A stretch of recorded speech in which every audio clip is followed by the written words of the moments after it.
Three unresolved mysteries that continue to plague my life. God help me. Volume 1. There are three mysteries that have followed me since childhood.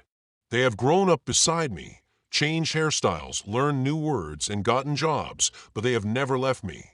They are faithful, like dogs of the invisible world. Where did I come from? What happens when I die? Why are girls so weird? That's the list. No revisions necessary. The first two have entire libraries devoted to them, whole religions, art movements, moral codes, and self-help industries. The third remains mostly the province of songwriters, stand-up comedians, and broken men talking softly in diners. Yet the third, in some ways, may be the most important because it ties the other two together. For in the strange, elusive presence of another being, the beloved, the confounding, the feminine, we are faced with both our origin and our end. But I'm getting ahead of myself. I promised a confessional, not a theology.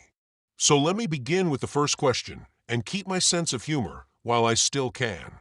Where did I come from? I remember asking my mother this once. She said, from love. I asked my father. He said, from your mother. Two sides of the same coin, and both absolutely useless to the hungry mind of a child who wants facts, not metaphors. So I went to the encyclopedia. The encyclopedia explained that there was a sperm and an egg, and they met. That was technically more informative, but no more satisfying. I thought, yes, but where did they come from? It was the same problem all the way down. The chicken and the egg both refused to go first. The scientists talk about billions of years and cosmic dust, the theologians about creation and divine breath, the philosophers about being and nothingness. Meanwhile, the child just wants to know, how did I get here? There are times I think the question is not where did I come from, but why can't I remember it? Maybe it's not a location, but a forgetting. I picture birth as a kind of customs checkpoint at the border between the eternal and the temporary. The soul steps up, hands over its papers, and the officer says, "You'll remember nothing of this," stamps the passport, and waves you into the world. And so here we are, disoriented tourists wandering around in bodies, marveling at sunsets and taxes. But the question isn't just metaphysical, it's personal. There's something deeply funny and tragic about the fact that each of us carries within our body a physical history we didn't choose. My nose, for example, is from my grandfather. My tendency toward melancholy from my mother. My love of bad jokes from my father. I am, in a sense, a museum of other people's unfinished stories. When I ask, where did I come from? I am also asking, who am I made of and what debts do I owe them? That's a dangerous question, because if you follow it too far, you realize that you are both the inheritor and the host of countless ghosts. You are never entirely yourself. You are a collection of unfinished sentences written by others who are now dust. And yet, what a privilege, to be the temporary custodian of so much improbable continuity. The body is not a prison, it's a relay baton. Someone handed it to you, panting, near collapse, and said, run. I sometimes wonder whether the question, where did I come from, is actually unanswerable because we are looking at it from the wrong side of time. Maybe we come from where we are going. Maybe origin is not behind us, but ahead of us, pulling us toward it like a magnet buried in the future. That would make life not a fall from heaven, but a slow remembering of it. The physicists talk about entropy, the slow drift of order into chaos. But if the soul has any truth to it, it must run the other way, an anti-entropic force that gathers meaning from disorder.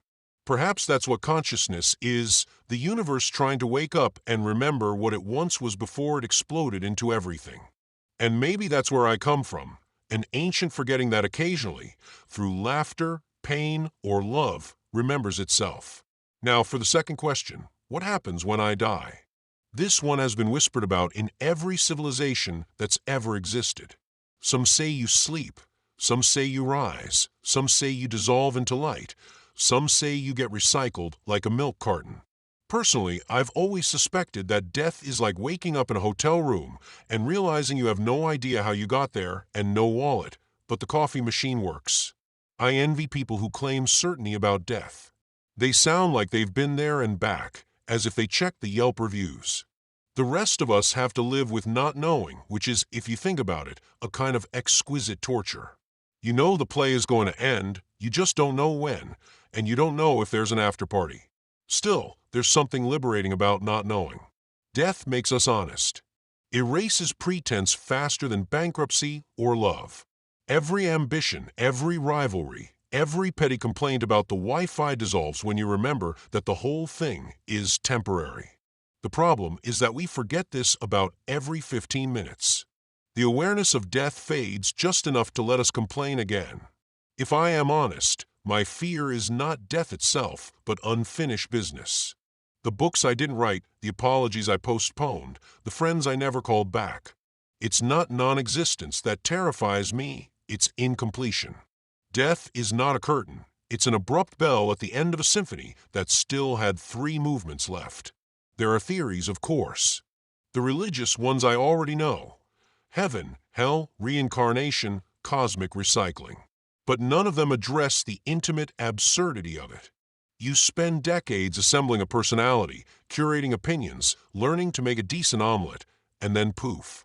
The curtain falls, and all that remains is an empty bed and a few unpaid bills. And yet, maybe that's the joke. Maybe death is the punchline to the longest setup in history. Maybe the universe has impeccable comedic timing. I once heard someone say that life is God's way of having a laugh at himself. If that's true, then death is the moment he laughs so hard that we vanish back into his breath. But there's also the gentler view that death is not annihilation but absorption. Like sugar in tea, the self dissolves into something larger, sweeter, indistinguishable from what holds it. I find that comforting. It feels less like ending and more like blending. And still, even with all these ideas, I know nothing. I suspect no one does. Which brings me, with a sigh and a grin, to the third question. Why are girls so weird? Now, before anyone accuses me of sexism or idiocy, let me say that this question arises not from judgment, but from awe. I do not mean weird as in defective, but weird as in enchanted, unpredictable, otherworldly. Weird like the moon, familiar and yet impossible to touch. I have spent decades studying this mystery. Field research, you might say. Long-term ethnographic immersion. And my conclusion is that the feminine mystery is not meant to be solved. It's meant to keep the world from collapsing into self-satisfaction. Men like to build systems. They like to name, map, measure, and predict. Women, at least the ones who have entered my life like weather fronts, refuse to play by those rules. Just when I think I've understood one, she'll say something that detonates the entire framework. A sentence like, I don't know, I just feel it, or it's not about that, and suddenly the compass spins. I have come to believe that women are, in some deep biological and spiritual sense, the universe's way of saying, you will not understand me. And thank God for that. Without that resistance to comprehension, we would have already turned existence into a spreadsheet. Still, the question remains, and it plagues me, because love depends on strangeness. The moment the other becomes fully known, love dies of boredom. The unknown keeps desire alive. It's the divine prank of the cosmos. The one thing you most long to merge with is the one thing that will never make complete sense to you. In the early days of infatuation, that weirdness feels electric. Later, it becomes infuriating. Eventually, if you're lucky, it becomes holy. Because in the beloved's inexplicability, you glimpse your own. You realize that you too are weird, that you too are a riddle walking around pretending to be solvable. Every man who has ever loved a woman has, at some point, stood in stunned silence as she said something that seemed to belong to another language entirely. And every woman who has loved a man has probably thought, my God, how can someone be that simple and that complicated at the same time? The difference is that she doesn't write essays about it. She just goes on living, which is the wiser path. Maybe the feminine weirdness is the echo of creation itself, the reminder that life began not with logic, but with a cry. To encounter the feminine is to be thrown back into the chaos from which we came. No wonder it's disorienting. It's the sound of the world remembering how to make something new. So here we are with our 3 mysteries: origin, ending, and love. The cosmic, the mortal, and the interpersonal. Three sides of the same incomprehensible triangle. Each question answers the other only by deepening it. Where did I come from? From a mystery too large to name. What happens when I die? I return to it. Why are girls so weird? Because they remind me of both. And maybe that's why these mysteries never leave me. They are not problems to solve, but conditions to inhabit. They keep me honest. They keep me human. They keep me laughing, crying, guessing, praying, and alive. If God ever shows up with answers, I hope he does it gently. Maybe he'll just shrug and say, "You ask good questions, kid," and pour me a drink. Until then, I'll keep wandering through the comedy of not knowing, haunted by beginnings, endings, and the beautiful weirdness in between.